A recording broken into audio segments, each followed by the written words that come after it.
afternoon, ladies and gentlemen. After those rousing speeches from the President, Prime Minister and Secretary General, we're in for a slightly calmer session, but no less riveting, I hope, because we are going to be talking about future scenarios here, with special reference, of course, to sustainability and resources. Just to introduce myself, I'm Fiona Harvey. I'm the environment correspondent at The Guardian. I've been writing about the environment for about 12 years, full-time, a bit more before that. And I've seen a lot of future in that time. I've seen future become past, and in some cases, unfortunately, past become future when it comes to sustainability. So this is going to be a very interactive discussion because we've got the Wisembly app in operation. So in case you're not familiar with that yet, you may have used it before in a previous session, but let me just take you through it. It's a way of participating electronically. You can put statements, interventions, questions, and so on. And you can use your smartphone or another device. How you do it is connect to the OECD hotspot through your smartphone or whatever. When you're connected, go to the website app.wisembly.com. Use the keyword OECD Blue to access the interactive platform. Then you can post messages and answer the polls. We will have a poll. We've got a question to ask all of you later in this session. Those of you who haven't come with a smartphone, then you can ask your question by SMS if you wish. There should be leaflets, which by now I think are scattered on the floor rather than on your seats, but there should be plenty of leaflets around with the number on it. And we really would like you to participate. You know, using this technology has been very successful in other sessions in enabling more audience participation and wider audience participation from outside this hall as well. So please do use it. Great. Well, just to set the scene a little bit more for what we're going to talk about, as you know, as we've just heard, and we've heard in other sessions before in the past 2 days, we know that our development trajectory is placing serious strains on our ability to provide for our basic needs, such as the things we take for granted: clean air, clean water, food, energy, shelter. So this is a very serious situation because, you know, we're 7 billion people on the planet now. We're going to be at least 9 billion, that's the lower end of the estimates, by 2050. That's a huge increase. That's an unprecedented increase, of course, in such a short time. And of course, we have billions of people living in poverty. And we're looking to raise them out of poverty and have some social equity and give people better lives, a better economy, a cleaner planet. You know, it's making lives better. Where have you heard that? I think that might be a bit of a theme here.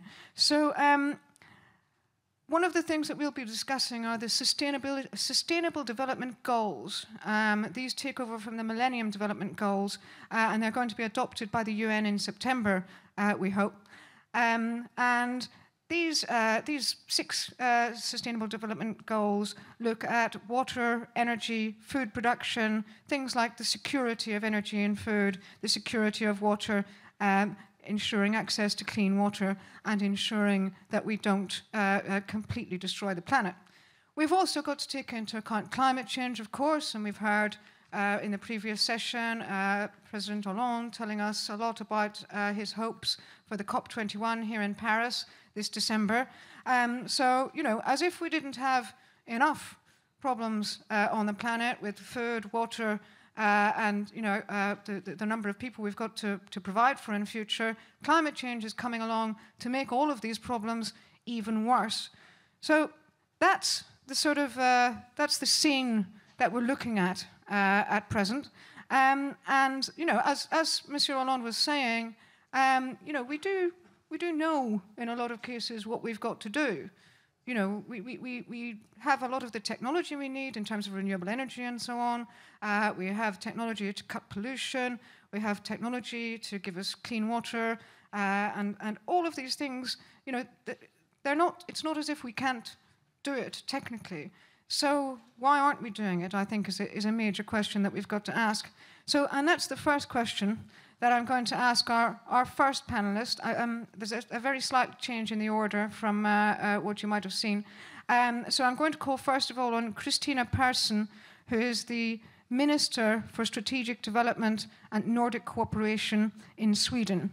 And the first question I'm going to ask is, when we have so much knowledge and information and analysis, you know, as Monsieur Hollande was saying, we don't need another report on this, about the risks and costs of inactions and the benefits of actions in terms of getting to a low carbon and sustainable economy that is fair for all, where everyone lives better. Why are the transformational changes not taking place at the scale and the speed needed? And what can politics and politicians do, both nationally and regionally and globally? So that's not a very difficult question, surely. It shouldn't take you long. Thank you, Fiona. It's a very, very big and very, very important question that I keep on asking myself every day, especially now since I am in government. Before I became a minister, I blamed the politicians all the time. Now I realize, after having been in government for almost 8 months, I realize it's not a question about lack of knowledge or lack of will, lack of insight. It is a question of systems, of structures, of culture, of silos, the way governments are organized. I would say that my government has a strong will to change. But I think that even the Swedish government, who is trying to do a lot, are not moving fast enough. And I can say that all governments around the world are the slowest ones to move. We see a lot of change all over the world, especially business and municipalities and organizations as well. We know that 1,000 companies today demand a CO2 tax. They want to have a CO2 tax. 1,000 companies, big companies all over the world. And we know a number of municipalities who have very high ambitions to achieve this. But it seems as if governments are the cork in the bottle, sort of. That they are waiting for us to move and take the right steps and the quick steps to give the right incentives and to increase investments in the green future, to get the innovations that we need and to spread the knowledge and investments all over the world. So why is this not taking place? It has something to do with what I said, structure and culture and so on. And it has to do with us people, the way we are constructed. People are conservative to a sense. It resists change. We are afraid of change, and we need change leaders. We need a large number of change leaders with a collaborative mind, with a holistic view, and with a lot of courage. Because when you change, you take risk. People seem to avoid risks for themselves. So the long-term risk of not doing the right thing comes after the short-term risk of doing something that you may be criticized for or having problems to defend. So I must become a little bit psychological answering your question, because I think it has to do with the way we are constructed, we, the humans. And politicians are also humans, and we are avoiding these personal risks. So we tend to stay in the old ways and fashions, the way things have been done, always have been done, and the way the structure is also supporting it. Thank you very much indeed. Thank you for that great introduction. And some of those issues I think we'll be returning to in some more detail. But I'd like to call next on Professor Jeffrey Sachs, He's I'm sure you all know, the director of the Earth Institute at Columbia University and the author of The Age of Sustainable Development, which some of you may have found out more about earlier. So, Professor Sachs, I'd like to ask you a similar question, really. You've talked about, the age of sustainable development, which could be taken in two ways. It could be taken, well, what age is sustainable development? How old is it? And the other could be that we're supposed to be living in that age, but sometimes it doesn't really look as if we are. So how optimistic are you that we're actually doing the right things here in sustainable development? Thanks, Fiona. It's exactly like you say. The title is we're in the age of sustainable development because we have to be. We don't know it yet.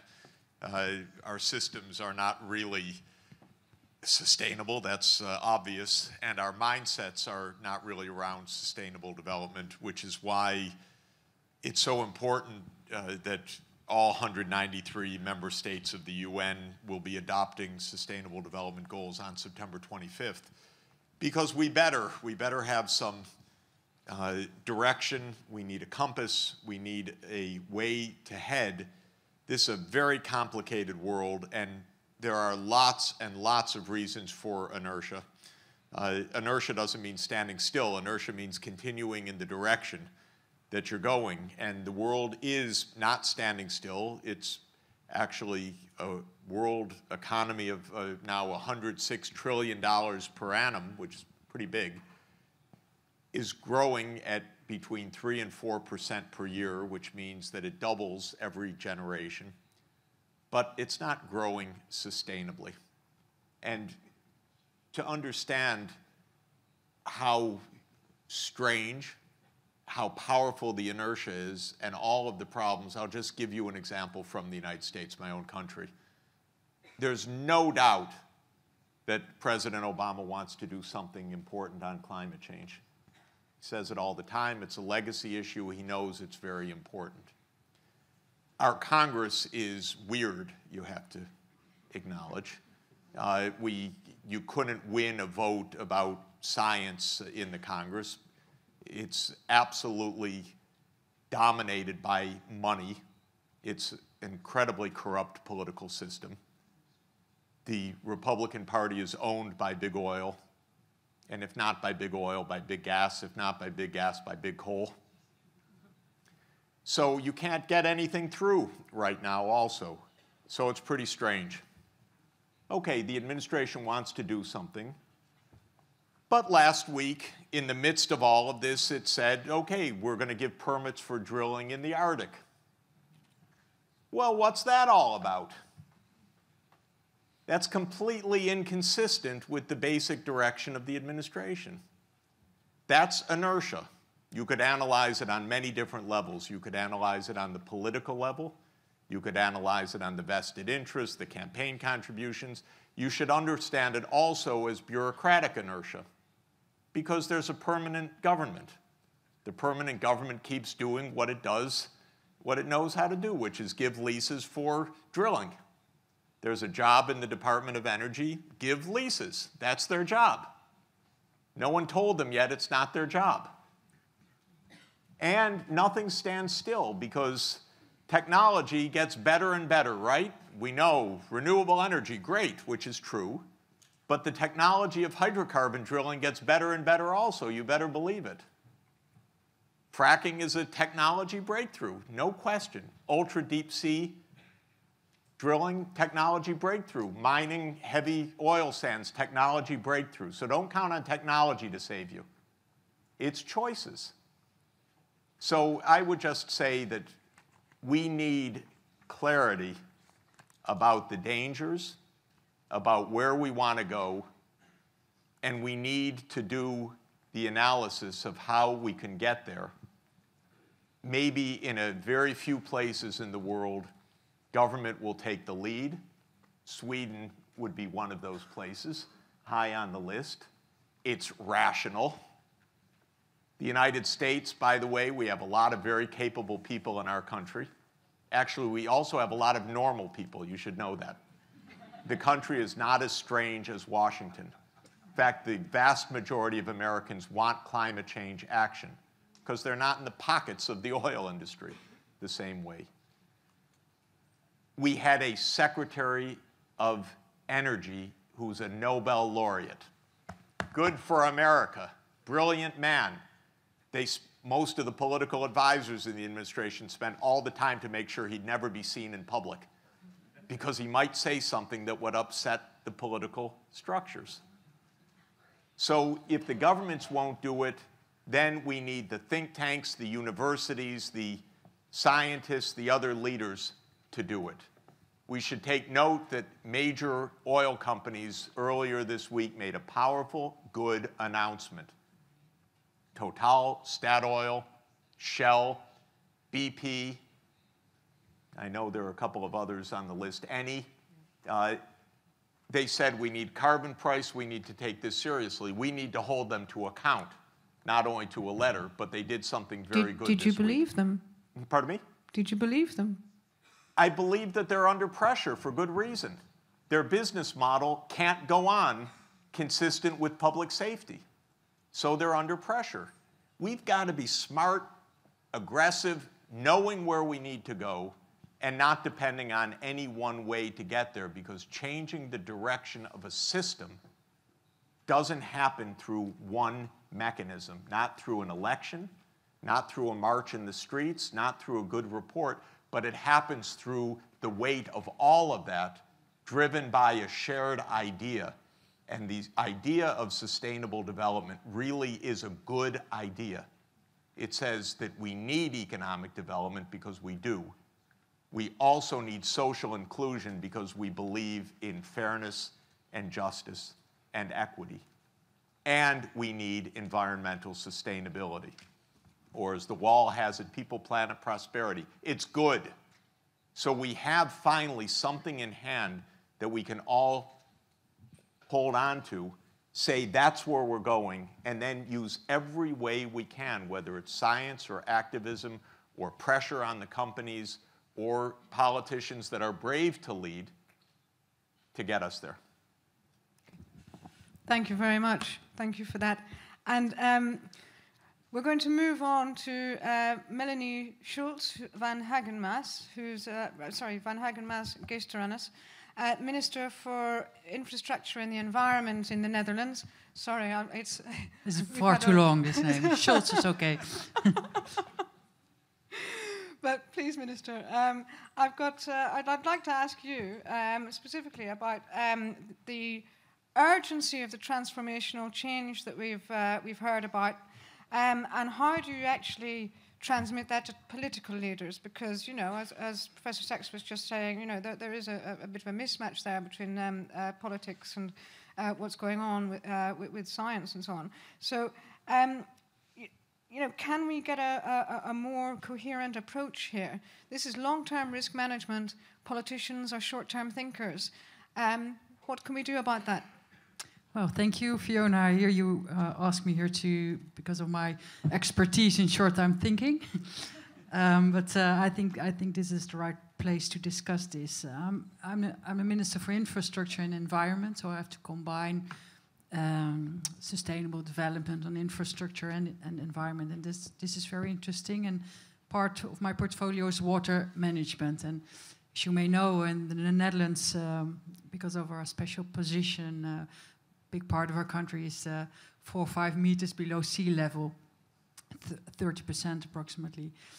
For me, it's nice to focus on water discussing this, because of course we can all see that the long-term problems we will have for the Netherlands will be the problem of getting flooded.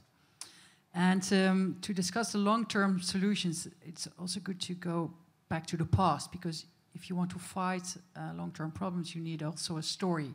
And the story is most of the time based on history. And our country is made out of some islands. Before we became mainland, we were quite muddy, wet country of islands. We reclaimed land from water, and we worked on that for many centuries, poldering, creating water boards that were democratic institutions to keep our feet dry, to keep the water out of our country. We had many floods in the Netherlands during the centuries, and water was top of mind. Our last flood from the sea was in 1953. Many people died, and we created a waterworks to protect us from flooding from the sea. And the last floodings from big floodings from the rivers were in 1993, 1995. And we created systems. We broadened our rivers to protect ourselves from floodings. And then we thought, well, maybe we are ready now. Our country is ready. We protected ourselves. Nothing can happen anymore. So you saw the awareness along the Dutch went away. But climate change is still affecting our country. So we still see sea level rise, endangering our levees, our dunes. We see more river discharge. We see more heavy rainfall. This one part. The other part is urbanization. More and more people living in big cities and using water for industry or for other purposes. So we still have to work on a more long-term approach instead of reacting after all the floodings, which we did. We have to react to be prepared for the future. So prepare instead of repair. And well, now it's the difficult question: how to activate politicians to do so? Because of course we like to think short-term. We've got a period 3-4 years, and then before that we have to succeed, we have to shine in a very short period. But using this historical story for the Netherlands has been, for me, a very big help to bring the story that we should be prepared for the future to the political stage. So this is one part, using the history. The second part is using the reports. A World Economic Forum this year said that floodings were the biggest threat to economy, 500 billion a year. Costs of floods. So when you make it reports not only on what's happening and how many lives it will cost, but also an economic threat. This is also something that helps in a political debate. Or that you, when you invest in preparation up in front instead of repair afterwards, it will save you $6. Investing one in front and 7 if you have to repair it afterwards. And international advocacy, of course, like the reports from the OECD, which help us very much. Today, the principles on water government, for example, were discussed. These international advocacy helps. So, story, reports, international advocacy. But this is still not the thing that is really going to change the mind of politicians. And I want to add one, and that's fear. You need to add a bit of fear. Because they're only going to act when the people are going to pressure them. And the people are only going to pressure them when they think they are a danger. So movies in the past, like The Day After Tomorrow, of course, was a very extreme movie, but it helped the discussion in the Netherlands. What could happen if climate change causes big floodings in our country?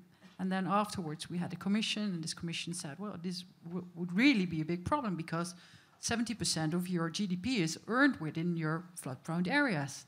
9 million people are living there, and you are only able to evacuate 15% of the people out of this area. So 85% of the people you are not able to evacuate.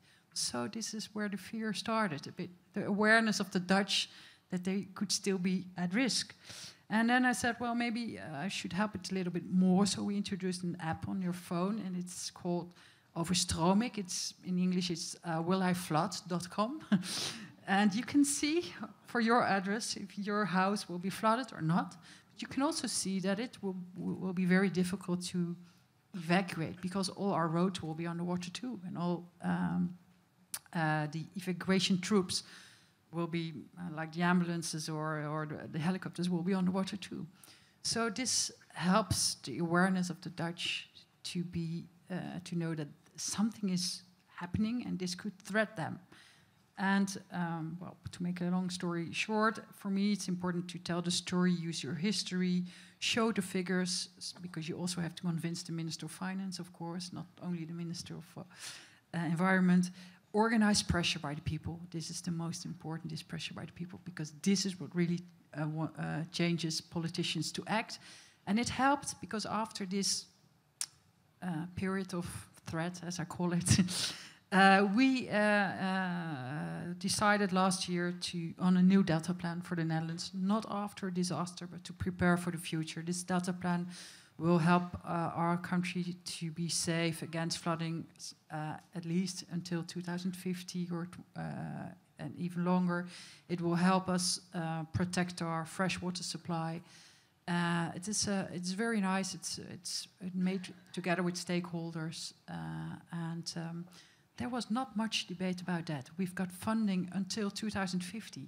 Did you ever hear of something like that? That you've got funding until 2050? Because all the other means are only there for 4 years and not longer.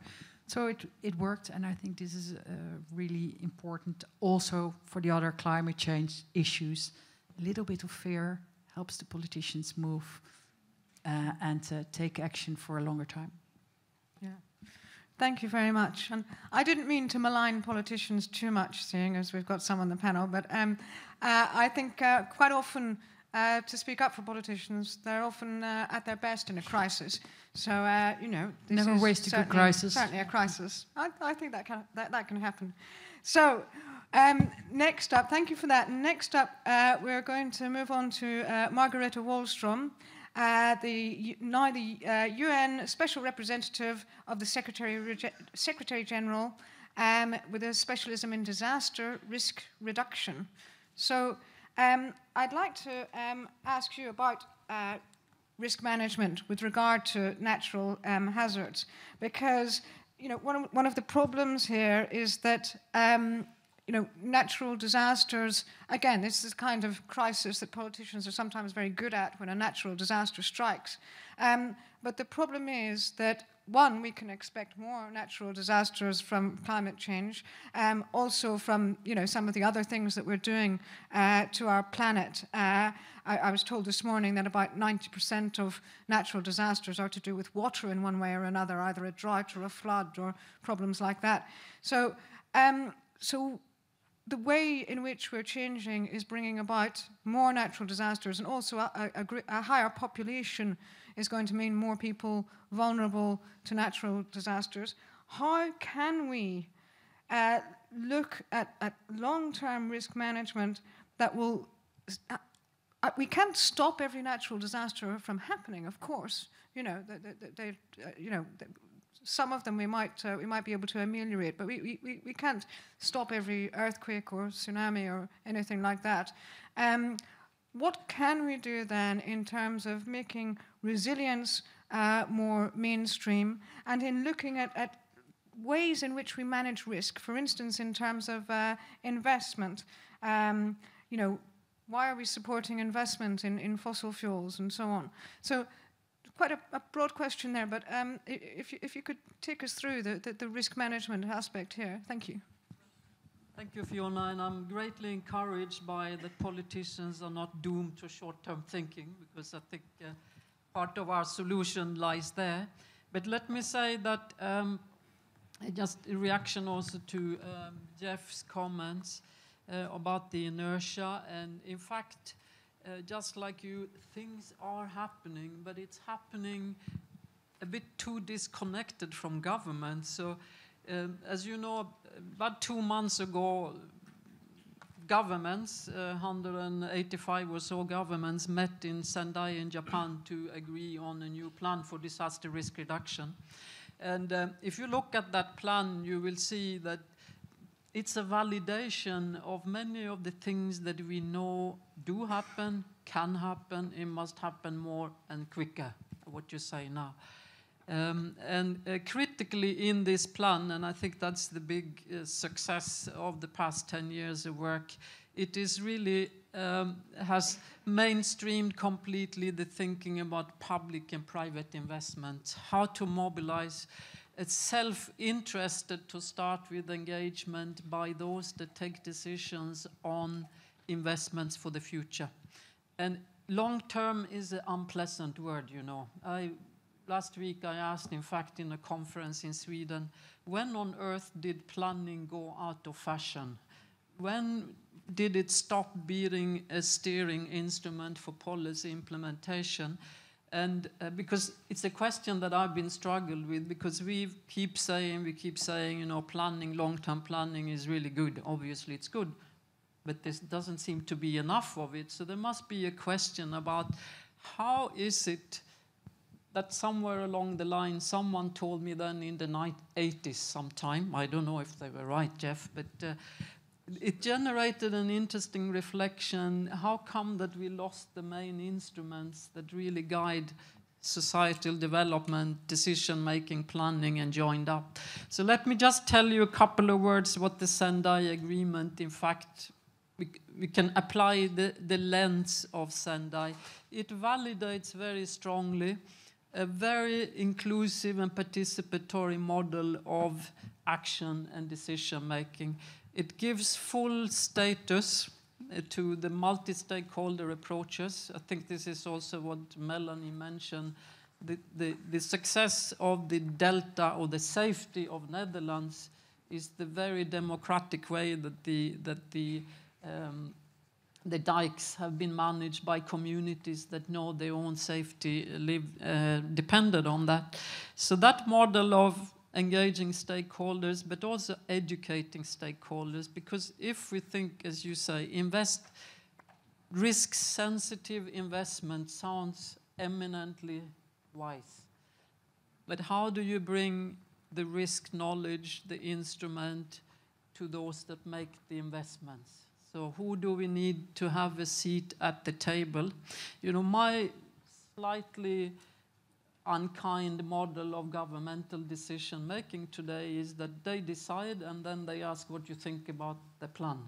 So how about a model where you engage from the beginning, which I assume it is what happened in the Delta communities, where actually you define together what your challenges are and have enough trust that the decisions as they emerge also contain some accountability. And looking at the possibilities that we have today of actually understanding the risk that goes with investment in infrastructure, in urban development, the risk that capital exposes itself to when it agrees to plan a city. Who is responsible for to be really concrete, the quality of concrete, of steel, what happens to waterways? Where is the political accountability for that today? And where is the financial risk described that comes with it?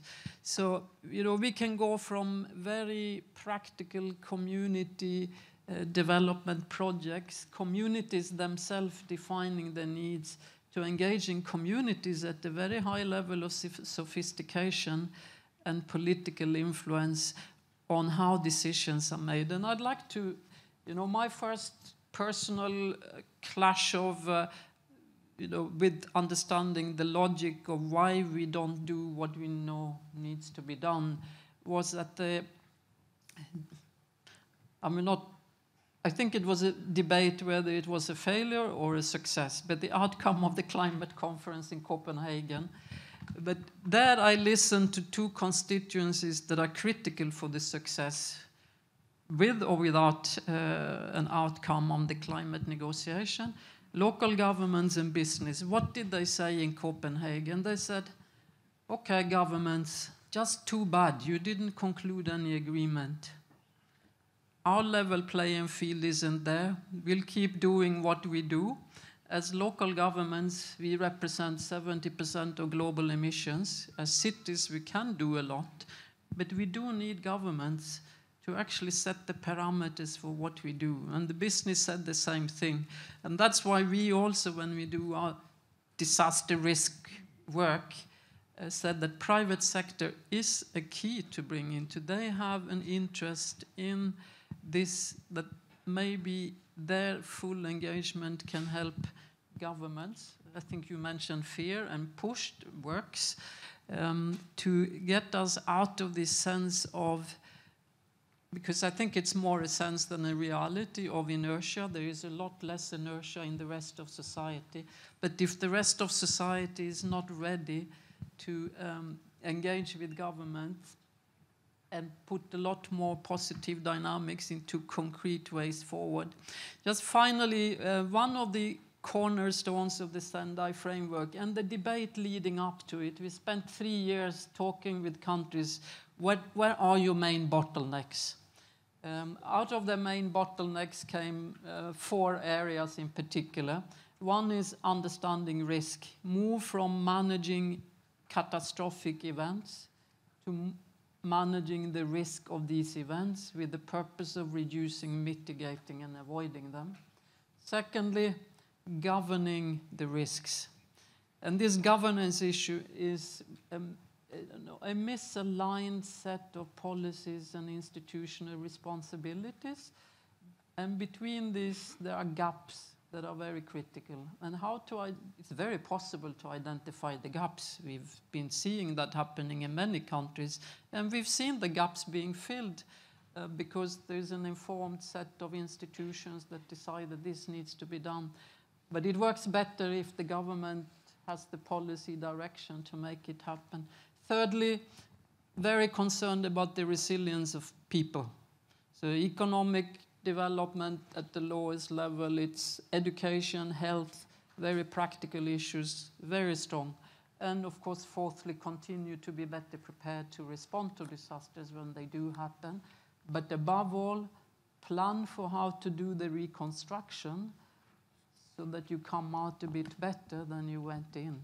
And that's the core of, I think, the key areas that need to be tackled with political leadership from politicians that are not doomed to short-term thinking. Thank you very much. With political leadership, indeed. That's quite a task there. Thank you for that. And next up, our final panelist, I'd like to introduce Edward Nazarski, who's the director of Amnesty in the Netherlands. And Edward, we're facing a migrant crisis. If you look at what's happening in Syria, if you look at the crisis in the Mediterranean with the refugees, climate change is only going to make these things worse. I mean, some people would argue some of the effects that we're seeing are already the result of climate change, but and indeed water stress. But what are we going to do about this from a human rights point of view? Because governments don't really seem to be getting a grip with it. Well, thank you, Fiona. And what I would like to say is, first, a few remarks on the general debate as I have perceived it here. I have heard very passionate speeches on the need for transformation, on the need for higher investments, for growth, for durable solutions, for inclusion. But what I didn't hear too much, and I think that could add to the analysis and maybe even to action plans afterwards, but what I didn't hear was some reflection on conflict, on violence and oppression. And I think by leaving that out of the analysis, that could be one of the reasons that actions are so difficult to take, because it isn't only about investment and growth, it's also about fair and just, stable societies very much. And I think adding that in the analysis could help in developing better plans of action. Coming to migration now, which is of course one of the issues that is also very important if it comes to durable solutions and to sustainable societies.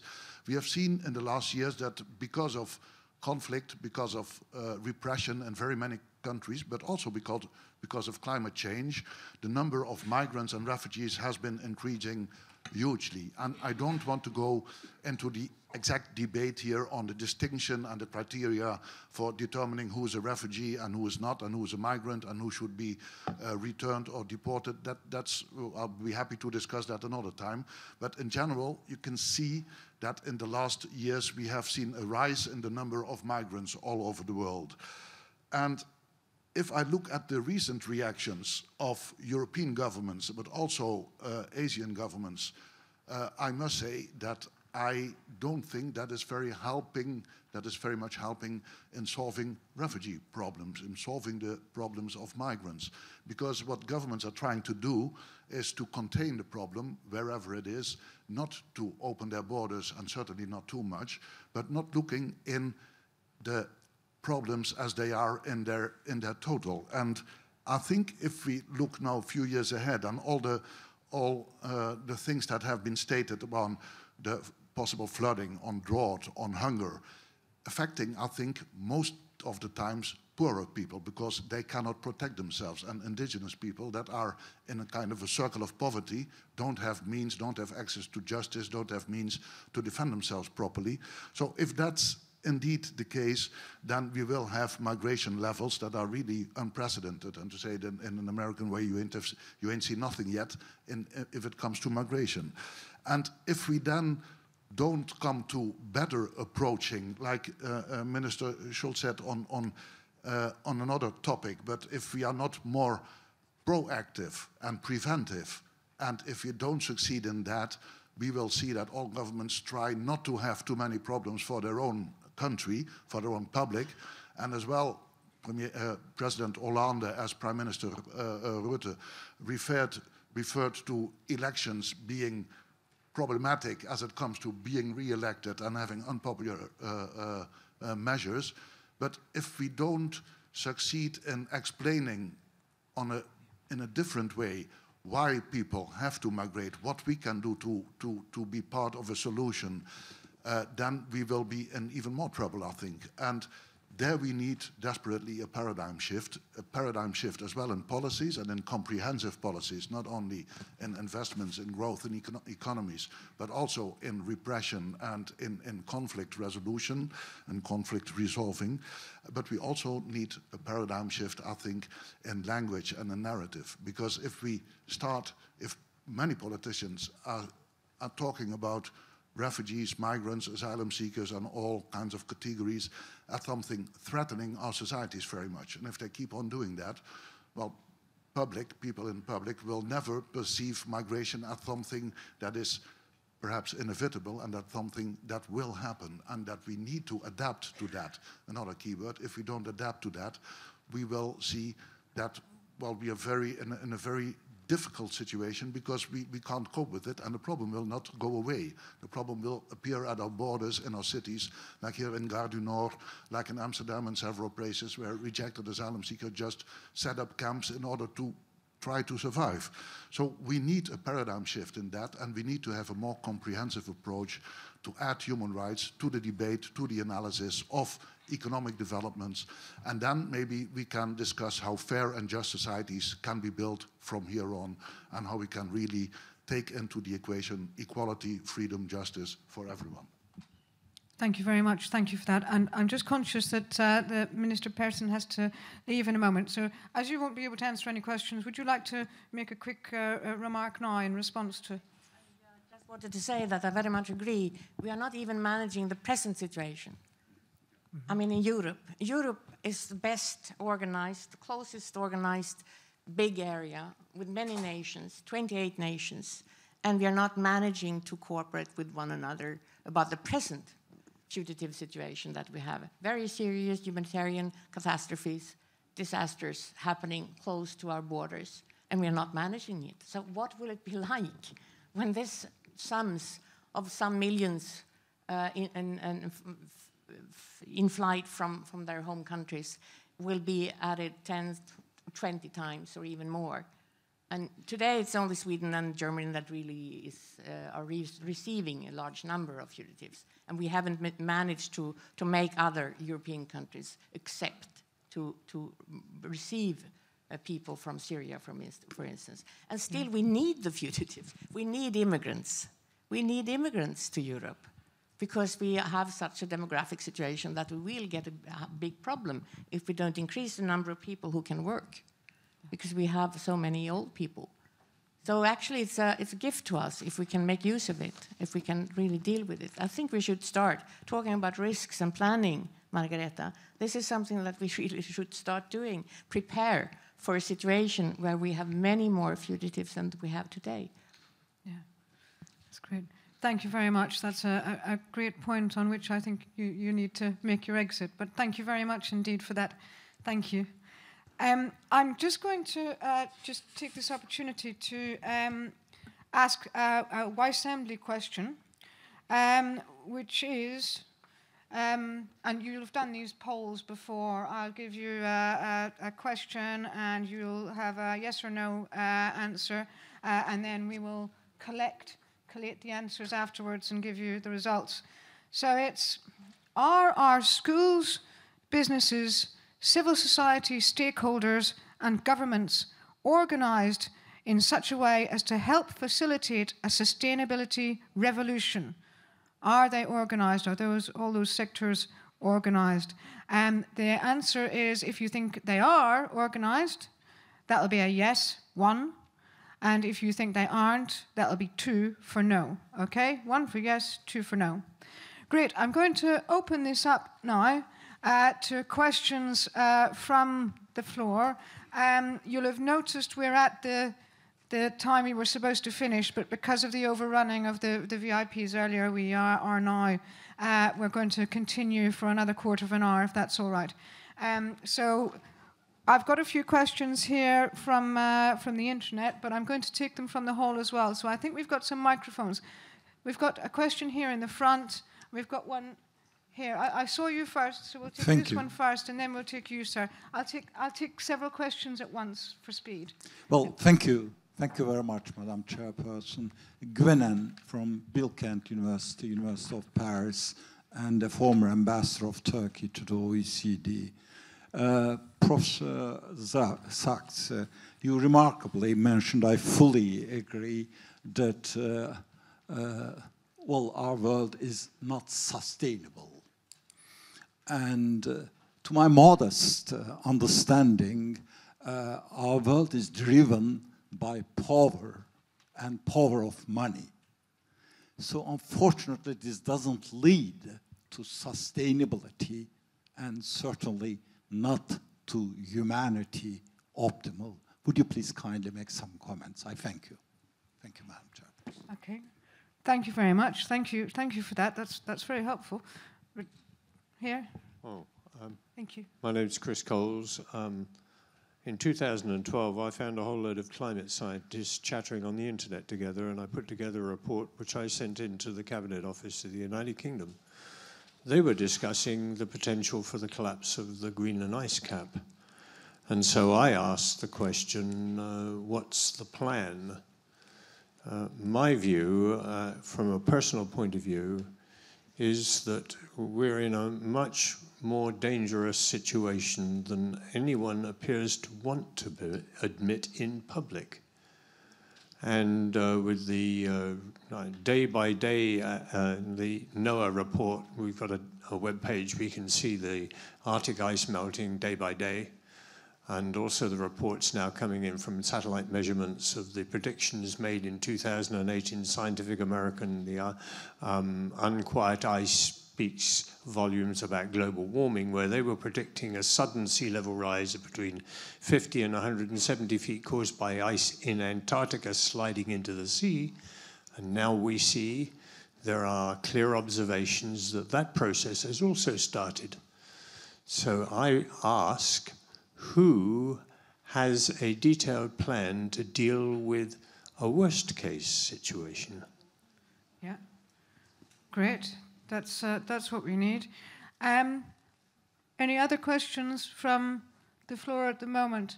If I wave your hand around if I haven't seen you. Oh, there you are, sir. Well,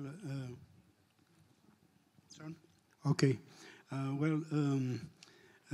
Hearing these comments, I'm drive to ask me if we are just dealing about the interests of the European and developed countries, or if we are willing to maybe utopic kind of progress around the whole world. I take an example. In the developed countries and in Europe, you have 11 million of workers which are without a job. And on the other side, you have countries where necessitating in the modern economy to emerge. So isn't it possible to reaffect some resources, and especially work resources, from the developed old countries, if I can say, to try to develop more rapidly the emergent? And well, it's a kind of a Marshall Plan at the world extent, but it's difficult to perceive a kind of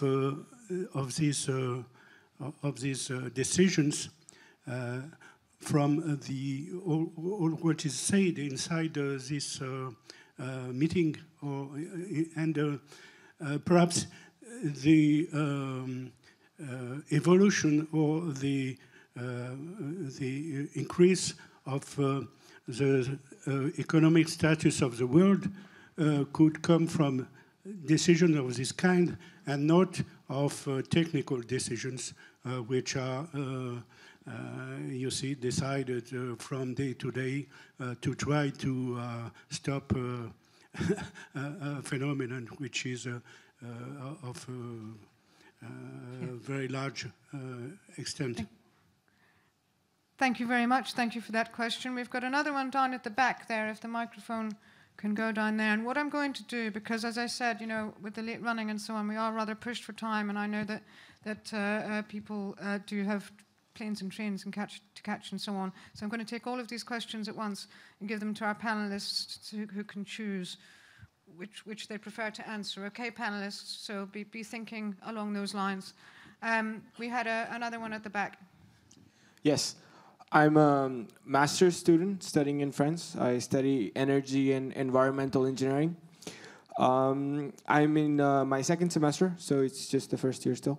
And the word from the industry that we hear, the word from like our old alumni from the program is always that, oh, don't get a job in environmental engineering. Go in the energy field because it's kind of a bad job. It always seems like you're in someone's way. It seems like you're trying to limit the growth. It seems like you're going to be posing a lot of questions to a lot of people, and they may or may not have the answers.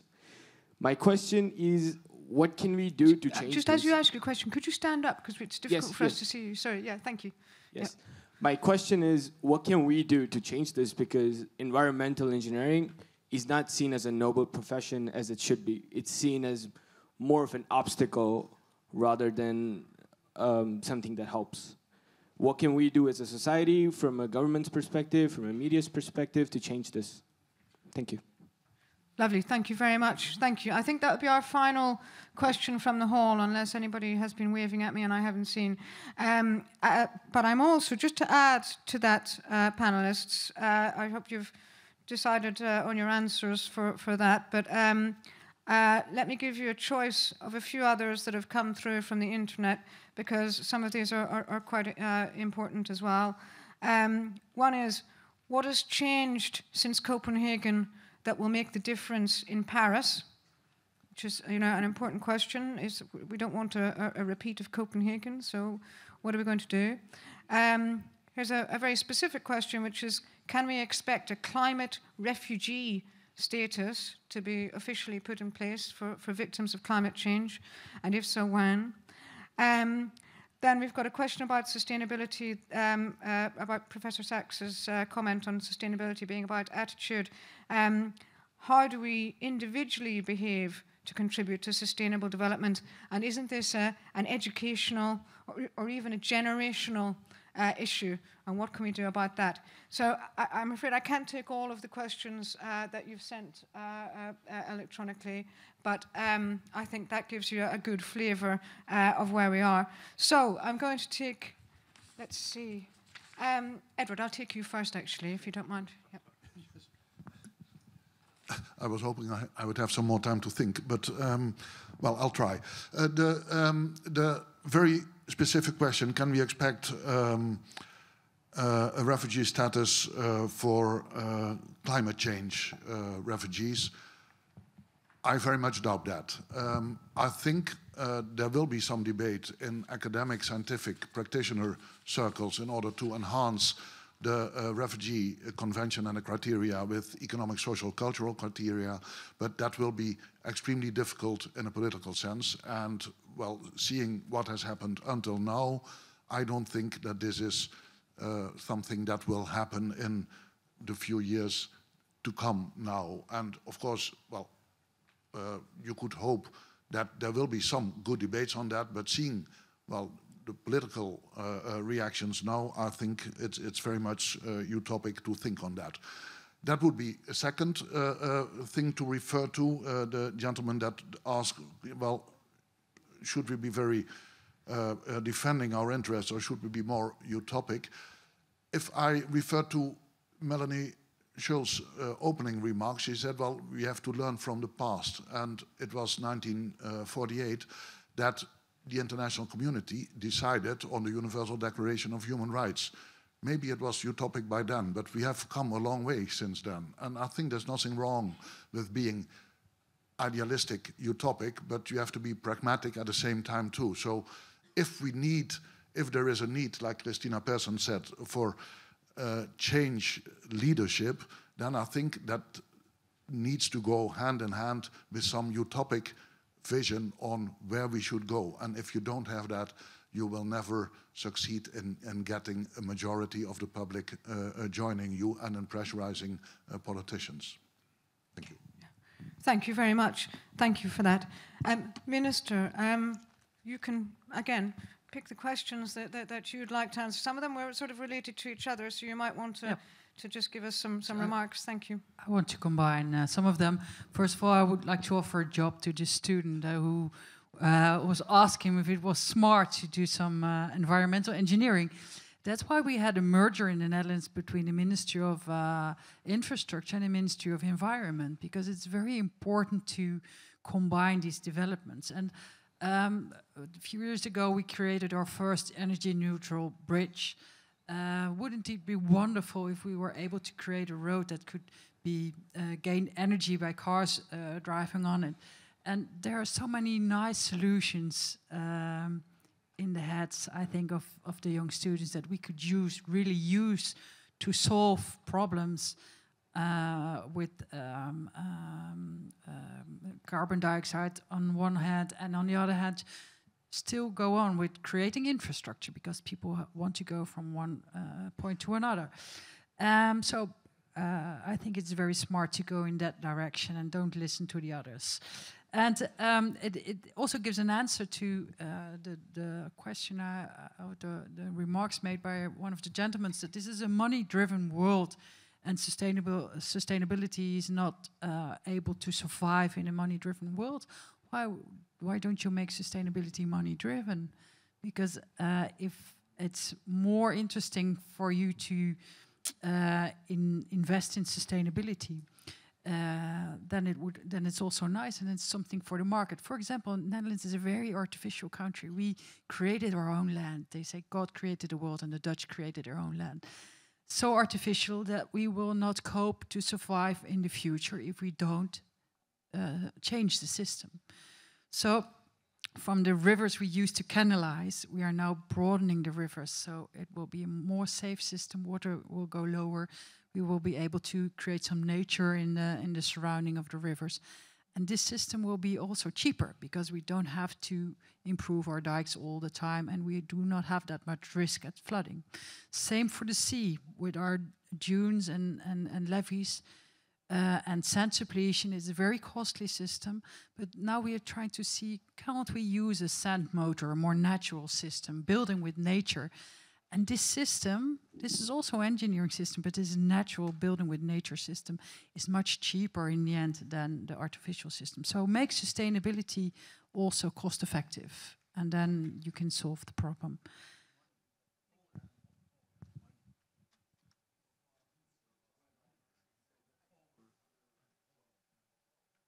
Power of money, yeah. But then I understand. But then you should make it attractive also for the ones who have the power. There are a lot of more questions to answer, but I think someone else in the panel was also want to do so. Thank you very much indeed. Dr. Wallström, your final thoughts. Your final thoughts. Thank you. I'm sitting here thinking about all the questions hung together. But I wanted to maybe address your question, who has a plan to deal with the worst case scenario? No one, I'm afraid. And I think it has to deal with all the issues that we are putting front here.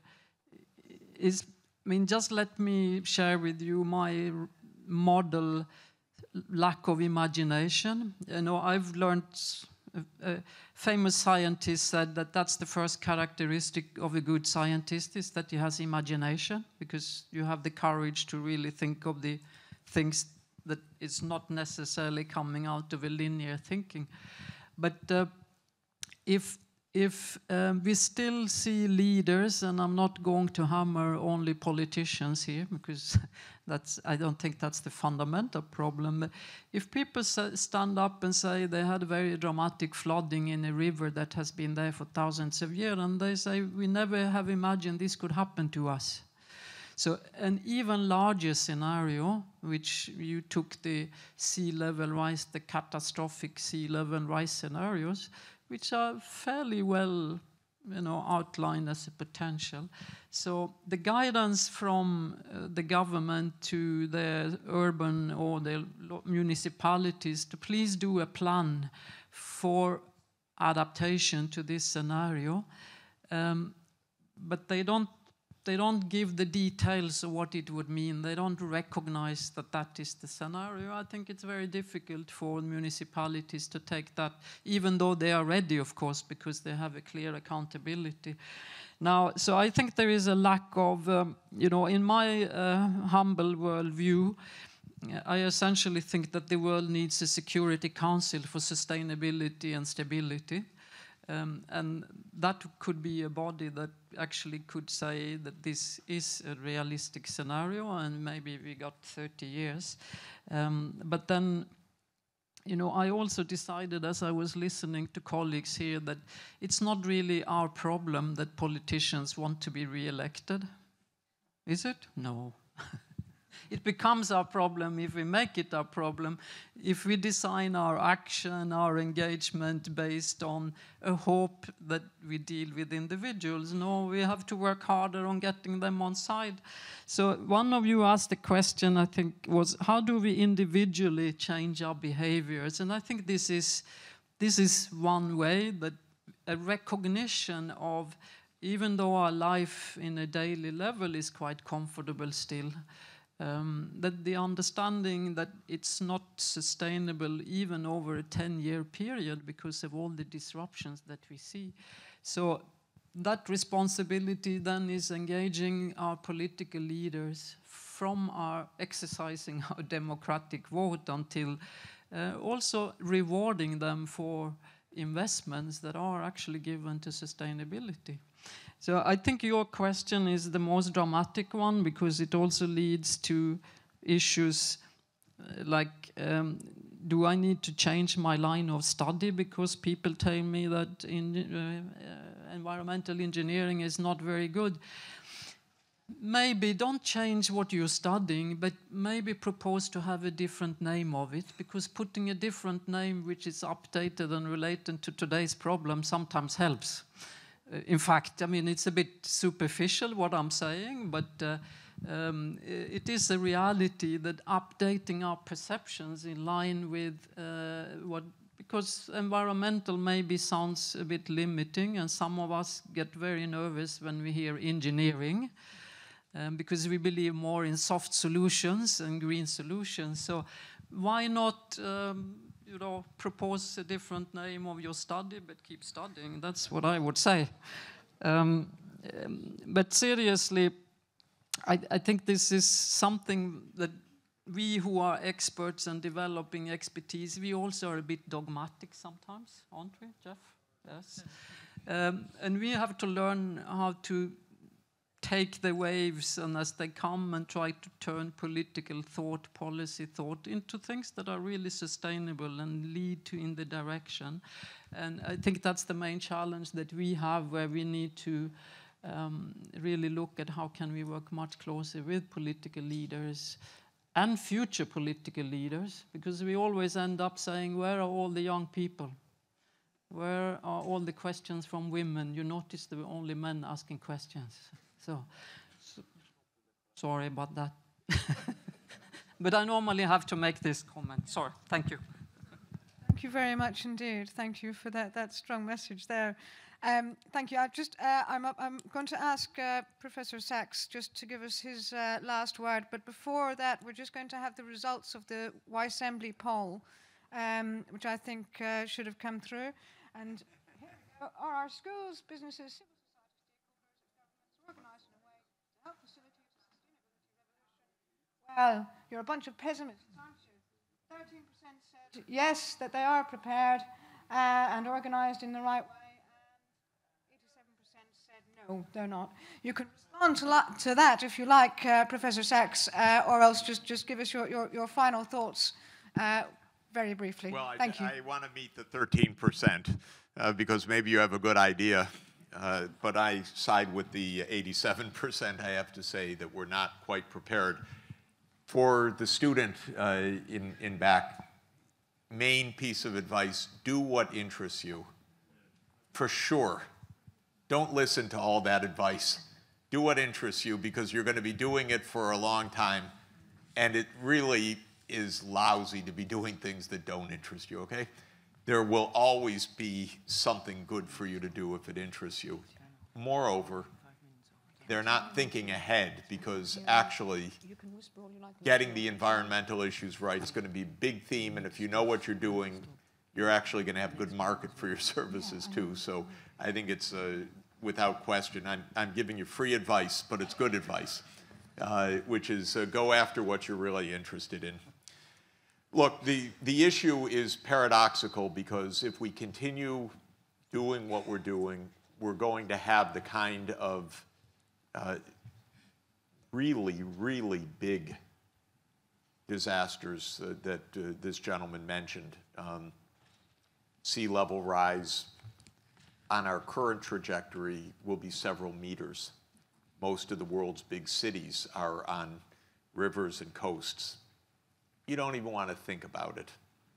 We have to stop it. Now, the paradox is that heading this off is not only feasible, it's actually pretty low cost. If you're in the business like I am of costing what it takes to do something better than what we're doing, the upper bound for really mitigating climate change through a transformation from high carbon to low carbon global energy system is 1% of world output per year to mid-century. 1% we're talking about for something that deeply threatens the planet. This is a kind of absurdity that this is so hard. Now, 1%'s not small, absolutely, because we have a big world, so it's $1 trillion a year, redirected from things we shouldn't be doing, like the Arctic drilling, to things we should be doing, like energy efficiency and low-carbon power, and shifting to electric vehicles and electric home heating and cooling. Yeah. So the pathways are not completely clear, because there's a lot of innovation, discovery along the way, but the basic direction is pretty clear and achievable and low cost. Yeah. So this is a mindset issue and an institutions issue, not fundamentally a break the bank issue. Okay. Now, so Margaret asked, and I'll just close here, sorry, with the planning. We don't plan. We don't have a planning ministry in the United States. If you suggested it, you'll get your passport taken away. Yeah. Because we have this strange idea that planning is central planning a la Soviet Union. So you're not allowed to think ahead at all. You have to improvise stupidly. And that's what happened in the United States. And since the US runs key institutions, It happened inside the World Bank, and then this was transmitted all over the world. Don't plan. Okay. This is crazy. So we have to get back to planning ministries, even in the United States. Okay, we'll get back to planning, and we'll free our minds, and sustainability will follow. Thank you very much to all our panelists. You've been a fantastic audience. Thank you very much, all of you, for coming. We've got to get off stage quickly because more people need to come on, but thank you, everyone. Thanks.